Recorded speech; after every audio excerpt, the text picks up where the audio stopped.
मैं काम के लिए बाहर रहता था। घर में मेरा बीबी, मम्मी, पापा और एक नया सदस्य मेरे घर पे आई है। मेरा एक बेटी हुई है। आज मैं पहली बार उसको देखूंगा, इसीलिए मुझे घर जाने की बहुत जल्दी थी। लेकिन जब मैं स्टेशन पहुंचा तब मुझे पता चला कि तूफान की वजह से ट्रेन को कैंसिल कर दिया गया है और ट्रेन फिर से कल सुबह 11 बजे आएगी। मैं बहुत परेशानी में पड़ गया था। एक तो ट्रेन कैंसिल हुआ, ऊपर से बहुत जोर की बारिश हो रही थी। रात को स्टेशन पे रुकना ठीक नहीं होगा, इसलिए मैं होटल ढूंढने लगा। आज रात के लिए अगर कोई सस्ता होटल मिल जाए तो बहुत अच्छा होता। लेकिन जो होटल्स मुझे मिल रहे थे सब बहुत महंगा था। एक रात के बहुत पैसे मांग रहे थे। मेरे पास ज़्यादा पैसा नहीं था। होटल ढूंढते ढूंढते मुझे शहर से दूर एक जगह में एक होटल मिला।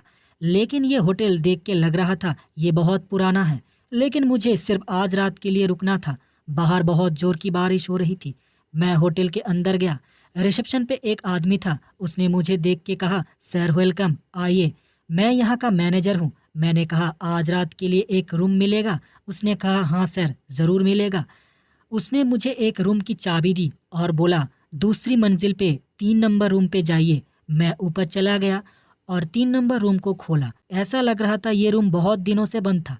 एकदम अंधेरा था, ऊपर से बिजली नहीं थी क्योंकि बाहर बहुत बारिश हो रही थी। मैनेजर ने मुझे मोमबत्ती दिया था। मैं मोमबत्ती जलाकर बेड पर बैठा। बाहर बिजली चमक रही थी। बारिश और बढ़ गई। खिड़की खुली हुई थी और बारिश की बूंदें रूम के अंदर आ रही थी। मैं उठ के खिड़की बंद करने गया कि तभी देखा कोई खिड़की के पास खड़ा है और वो एकदम काला है। सिर्फ उसकी 2 आंखें आग की तरह जल रहा है। मैं जोर से चिल्लाने लगा। तभी मैनेजर मेरे पीछे आ गए।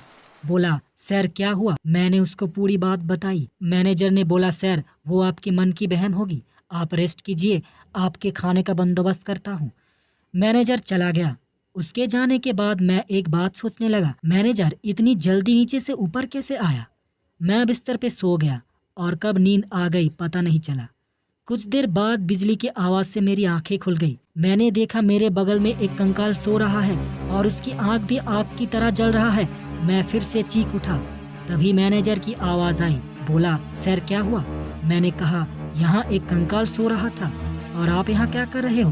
मैनेजर ने कहा, आपके लिए खाना लाया हूँ, मुझे भूख भी बहुत लग रहा था। मैंने कहा, अच्छा ठीक है, आप जाइए। वो खाना दे के चले गए। मैं हाथ धो के खाना खाने बैठ गया, लेकिन वो खाना नहीं था, खून से भरा एक इंसानी हाथ। मैं इतनी जोर से चिल्लाया कि खांसी शुरू हो गई। मैं बहुत डर गया था। मुझे पता चल गया था ये एक भूतिया होटल है, यहाँ रुकना मतलब मौत के घाट उतरना। मैं अपने सामान को हाथ में लिया और रूम से बाहर आया। तभी देखा वो मैनेजर सीढ़ी पे खड़ा है और उसका आधा शरीर जला हुआ है और वो मेरी तरफ बढ़ने लगा। मैं सीढ़ी से नीचे उतर गया, दौड़ के होटल के बाहर आ गया। अंधेरे में पता नहीं कहाँ भाग रहा था। होटल के पीछे एक घना जंगल था। मैं उस जंगल की तरफ भागने लगा। एक तो बारिश, ऊपर से बिजली चमक रही थी, कुछ भी ठीक से दिखाई नहीं दे रहा था। अंधेरे में मैं एक गड्ढे में जाकर गिरा और मेरे सर पे चोट लगा और मैं वहाँ बेहोश हो गया। अगले दिन सुबह जब होश आया तब रास्ता ढूंढते ढूंढते मैं वहाँ आ गया जहाँ वो होटल था। लेकिन मैंने देखा यहाँ कोई होटल नहीं है।